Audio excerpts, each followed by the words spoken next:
Next thing I want to talk about wellness is don't be afraid to experiment. I found myself eating like the same bowl of oatmeal, the same toppings, the same everything for a very long period of time. And I would never kind of question it. I would go on my morning run, eat my breakfast, do my 5 miles, come back, eat like a second breakfast, go on with my day. I think routines are awesome, and I'm someone that like if I don't have my morning routine, I'm like a mess throughout the day, so routines are good.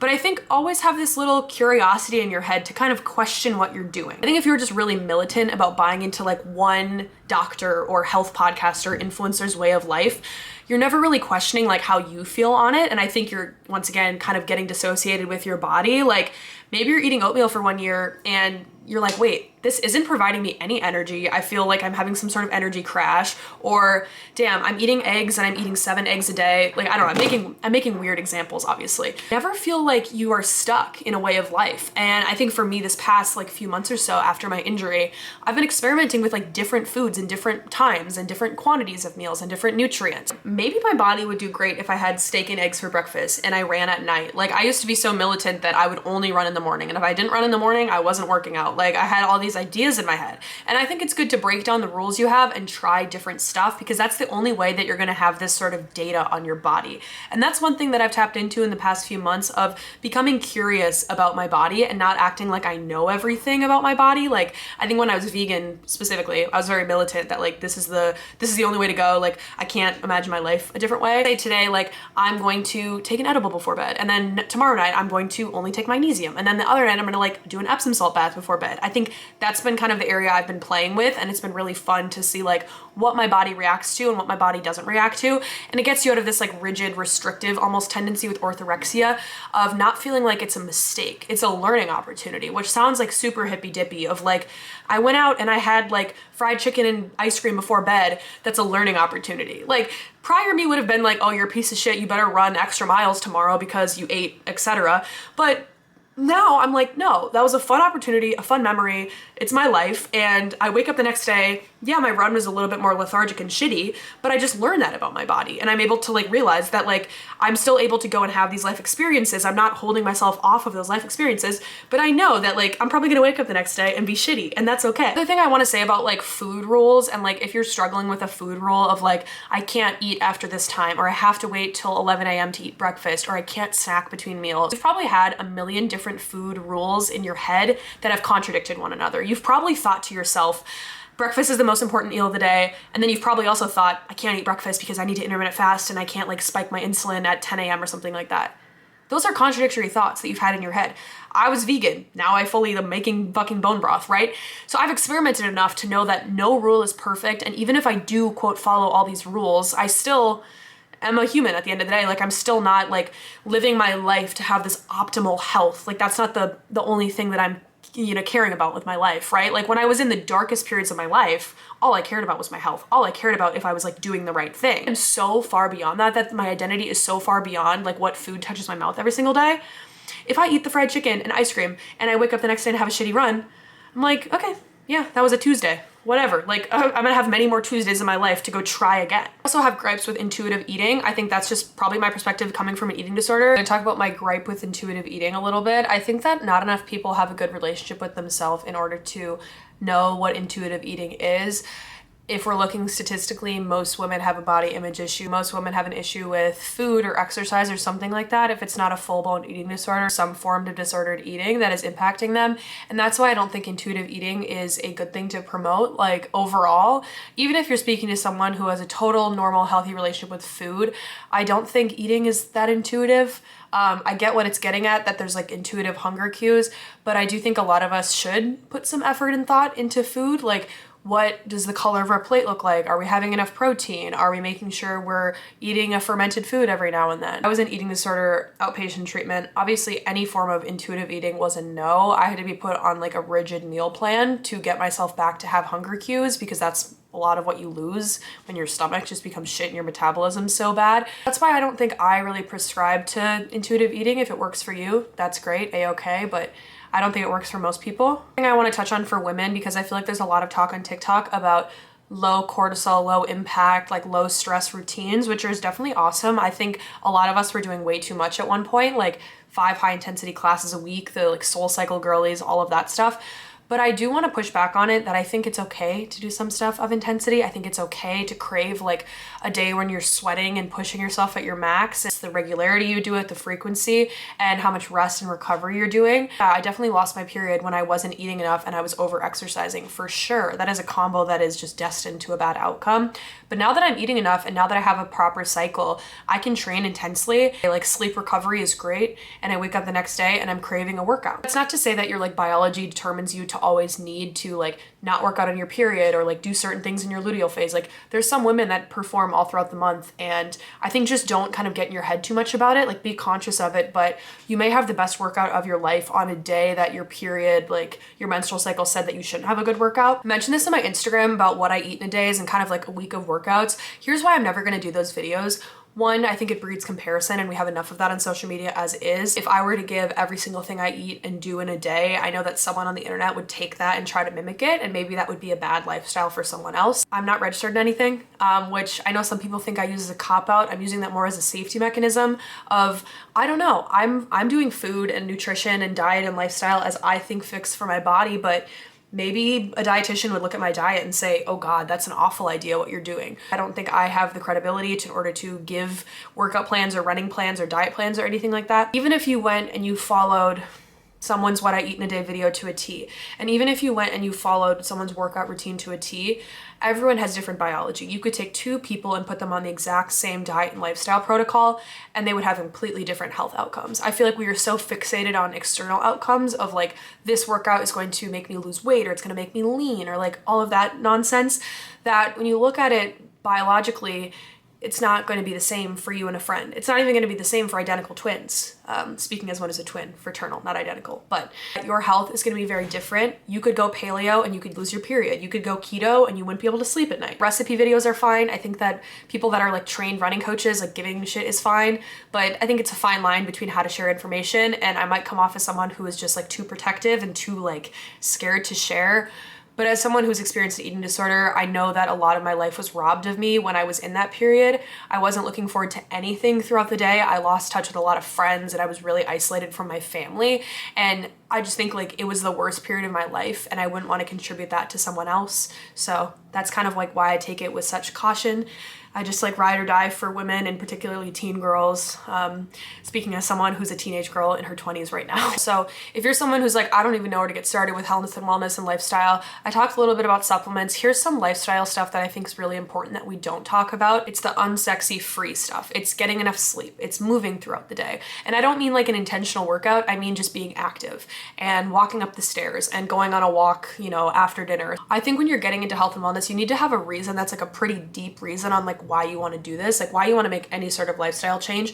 Is it because 2 p.m. rolls around and you're sluggish and you're cranky? Or is it like, I don't have good digestion? Or is it I want to become a better runner? Like, what is the goal that is making you think that you want to adopt new lifestyle habits? Because if it's rooted in any sort of external appearance, like that's not going to stick, and it's also not going to like be very fulfilling. An important thing we don't talk about with wellness is community. If you look at something called the blue zones, which is studied by Dan Buettner, he's studied these different populations around the globe that live to be the longest. So he's like a longevity specialist in the wellness space. He looks at these populations and eat different diets because it's around the world. A lot of them have very different ways of eating. If it's like a big lunch, a big breakfast, snacks, if they're grazing, the activity levels kind of vary. But the one thing that all of the blue zone diets have in common is that they are rooted in community. And that's something that we don't have in the US. Most people go off to college, they move to a new city, you don't know your neighbors, you don't know like the elders in your community.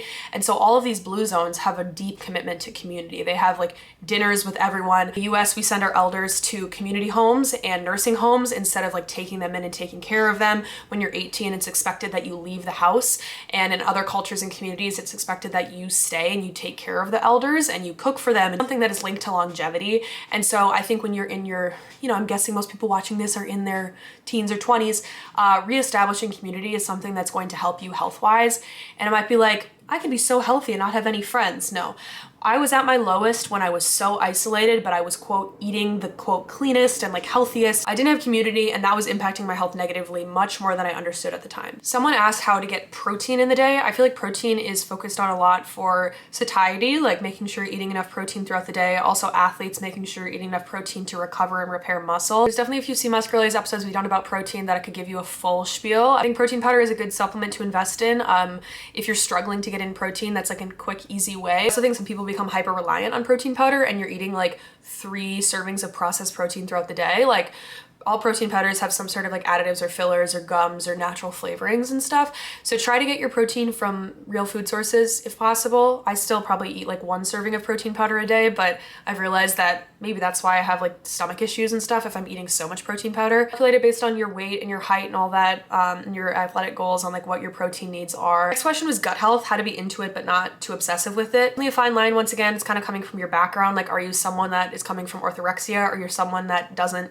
eat fermented foods at all? Like, those are going to be 2 different people. Here's an example of the orthorexia side. Like, if you're someone that stresses about everything that touches your body, and like, let's say you're eating something that has sugar in it, like cane sugar in it, God forbid, stressing about that cookie that you're eating, all of that stress is going to make you bloated and have digestive like issues when you're eating it. So when you're demonizing foods as good and bad, like that could lead to like gut dysbiosis as well. I think the general rule about gut health is diversify your diet. I know I get stuck just eating the same vegetables throughout the week, and once again, it's a privilege to have access to fruits and vegetables, like with food apartheid around the world. I think try to switch it up if you do have access to it. They say that it's really optimal to eat 30 different foods throughout the week, and specifically like fruits and vegetables, and you might be thinking 30 is crazy and a lot, but things like garlic and ginger and onion count as vegetables, and like a potato is different than a sweet potato. So for me, like, I live alone, I shop alone, I try to buy like really small quantities of veggies when possible and just kind of like mix it up throughout the week. Eat fermented foods, sauerkraut, kimchi, pickled red onions, kombucha, kefir,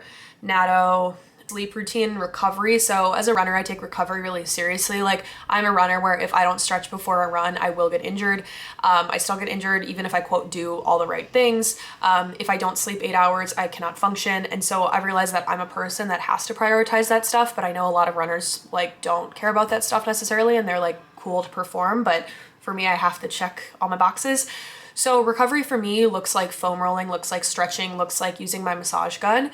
I do those things daily. I have these like Normatec recovery boots, which are like my favorite like wellness investment. I work with Hyperice, and so I was able to get those as product of like being a partner with them. A runner that's training at a really high level, or just like high intensity, or maybe like a marathon or half or something like that, you should probably try to find a PT and do that in a preventative way, like before the injury happens, to kind of diagnose your strengths and your weaknesses, which I talked a little bit more about in like my running video. With sleep, I have a Garmin which tracks my sleep recovery scores. I had a Whoop for a little bit, but now I'm just like working with Garmin exclusively for a little bit. So who knows, maybe I'll go back to the Whoop. But you're able to get sleep insights, and I was never really interested in this like data. I was like, okay, I know my body's good. I don't need like some numbers telling me. For a while, I was kind of shooting in the dark with running. Like, I never knew my heart rate. And so after 4 years, I decided to get a watch. But the sleep data has been super interesting. Like, I'm such a nerd about like heart rate variability and all of that stuff. I don't think everyone needs it. I don't think it's like an essential thing by means, but I was just like nerdy and interested in it. The one thing that was very interesting to me from like a wellness perspective is that whenever I would drink like one drink, typically like whenever I'd go on first dates, that was kind of like the only reason I would ever like drink. I just have never gotten into it. Regardless if I took 1 sip of alcohol or finished a whole drink, my sleep recovery would be like in the red, which is really bad, like 20% recovery out of 100%.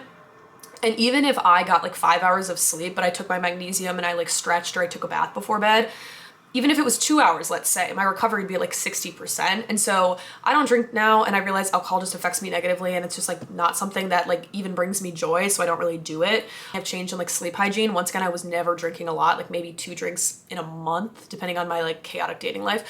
But now we're stable, so like don't have to worry about that. I think magnesium regularly is something that has helped me. Epsom salt baths really helped me with recovery. You guys asked about weed. I talked about it a little bit in my running video. I typically only really use it when it is conjunction with running. Like, maybe I'll smoke throughout the day or like on the weekends or something like that, but it's just something that's helped me get in the zone with running. I don't really do it before bed because I feel like I already have a sleep routine that works for me. Wellness is this interesting place where there have been Eastern medicine traditions that have been around for decades and centuries that different cultures have practiced.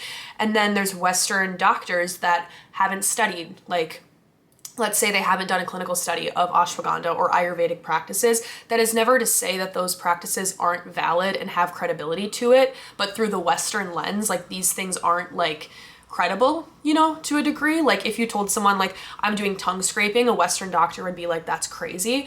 But if you talk to someone that's like practiced Eastern Indian medicine or something like that, they would say like, no, this is a really beneficial thing. Another area with wellness where like I'm someone where like you can do both and you have to figure out what both is for you. To conclude this video, here are some wellness things that I can't live without, like habits, lifestyle things that I've kind of learned over the course of 7 years. Number one is walking. I don't think people talk enough about the benefits of walking. I think people focus on what exercise you're doing, and when you look at our ancestors, they were walking, they were hunting, they were gathering, they were doing all of that stuff, but they didn't have a designated time where they were like in the gym. I'm still finishing up this book called Fit Nation by Natalia Petrozello, which looks at exercise culture in the United States. And it just looks at how odd it is that all of us are like lifting heavy objects in like a dark room versus just like walking, you know, and walkable cities is a whole thing. Like I get that, but going on daily walks has been great for my mental health. It's kind of like my meditation time.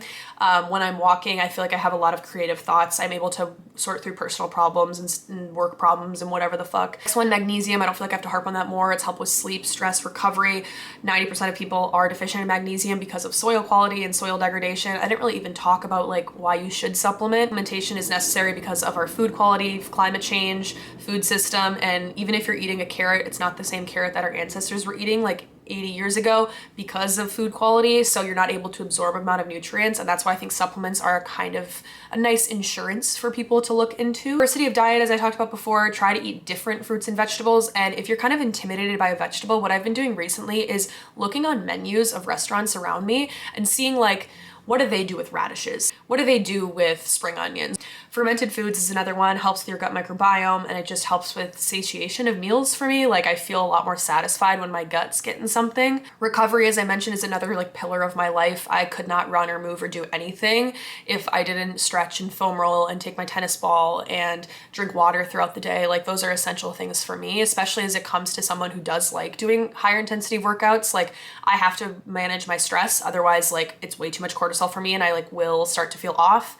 Running is something that's essential for me. I think finding a movement that you actually enjoy is going to be the most sustainable thing to make it a habit in your lifestyle. If you told me that every day I'd have to wake up and do 50 burpees, I would never do it. But my relationship with running is like, it's really cool to see my progress with it. Protein, as I mentioned, I'm someone that always prioritizes protein like after a workout. I've done that forever, just making sure I'm eating like 20 to 30 grams of protein. Help with muscle recovery. Like if you're giving yourself proper nutrition after a workout, you're going to be able to get recovery a lot quicker than if you just like don't eat anything or you just eat something like random. Morning routine that's stable. I'm like very much a morning person. So when my morning routine is disrupted, I'm kind of a mess throughout the day. So finding little habits and maybe doing some habit stacking of little things you can pair with each other. Like if you're brushing your teeth, could you also be doing something else? Like, you know, that's a good lifestyle routine to have. Some people asked about working out and how to get into that. I did do a running video and I'm kind of only gonna talk about running because that's kind of like the only thing I do. I do some Pilates, strength training, spin class, whatever, but running is my main gist, so go watch that video. About food staples, and I'm gonna do a pantry video, so I'll have questions on my Instagram for that soon. Asked of like fear of missing out with wellness, which I think I talked about in the beginning of like, when I was super rigid, I was saying no to almost every invite because I was like, I can't be out past 10 p.m. or I'm gonna die. And now like I go out all the time and it's been really fun to like go out and then the next morning like bust out like 4 miles on a run. And just like see, you know, once again, testing my body. Like previously I would have beat myself up if I was groggy the next morning, but now I'm like, well, I'm gonna try to host a run club off of 2 hours of sleep because I was out dancing at a nightclub last night. Like, let's go do it. And it's fun to just be more relaxed with it. And I think I had this idea in my head with being super rigid and orthorexic, I shall say, that if I wasn't that way, I would never achieve anything. That was kind of what got me over my perfectionism, is realizing that wait, I'm performing better and I'm a better person and I'm able to accomplish my goals better when I'm not rigid. Like now that I'm like a shit poster, freelancer, whatever the hell you want to call it, I'm in the best place in my life with like being ambitious and accomplishing shit. When I was super rigid, like you have to go to law school and do this many steps and eat this way, I wasn't even achieving anything. So why was I clutching onto that perfectionism as like a mechanism of control and safety? Being super rigid about food rules is probably not even going to provide you the outcome that you are seeking by doing that. So I think the easiest thing to do is just to challenge those rules every now and then, like challenge going out. And then the next week you're going to go out and get ice cream and then do little things to break up the the mental demons in your head. Last thing about wellness is that wellness is very privileged. It can be very expensive if you want to go out and buy every supplement under the sun, but I want to make the case that wellness also is something that is very natural to us as humans. We were made to walk, we were made to socialize with others, we were made to eat foods that come from the ground. And I think we've just lost touch with ourselves with like technology, globalization, capitalism, all this stuff. So I think some things that we do now, like it's very funny when you hear podcasts that are like, go on a walk, and me even telling you to go on a walk, because you think about it, and maybe it's this book that I read by Natalia Petrzello that has changed my mind so much about exercise and kind of like how we live, like our pursuit of health. But a lot of what we're doing now is just kind of like we've lost touch with ourselves. The fact that all of us are journaling every single morning is like, oh, clearly we've just been disrupted from having any sort of connection to our body and the sunlight and natural rhythms, like that has like a Hatch alarm clock or is doing any sort of like light therapy, whatever, to like signal your body to wake up and go to bed. The creation of the modern 9-to-5 was like the killing of our relationship with our bodies, right? Because we never would wake up at that time. You'd wake up when the sun would rise, you'd go to bed when the sun would set. So I think, yeah, a lot of wellness can be free. Walks are free. Drinking water, if you have access to clean water in the United States, if you're watching this video, you probably do. Those things are free. You don't have to get the chlorophyll. You don't have to get the spirulina. If you want to, go ahead, try it out. Like, treat your body like a science experiment. Need to be expensive, and feeling good and feeling healthy, I think, is a huge preservation of yourself and self-care. Like a lot of the origins of self-care go back to the Black Panther movement, that if you are not able to take care of your body, how are you going to be able to achieve your more ambitious macro goals of like some political goal?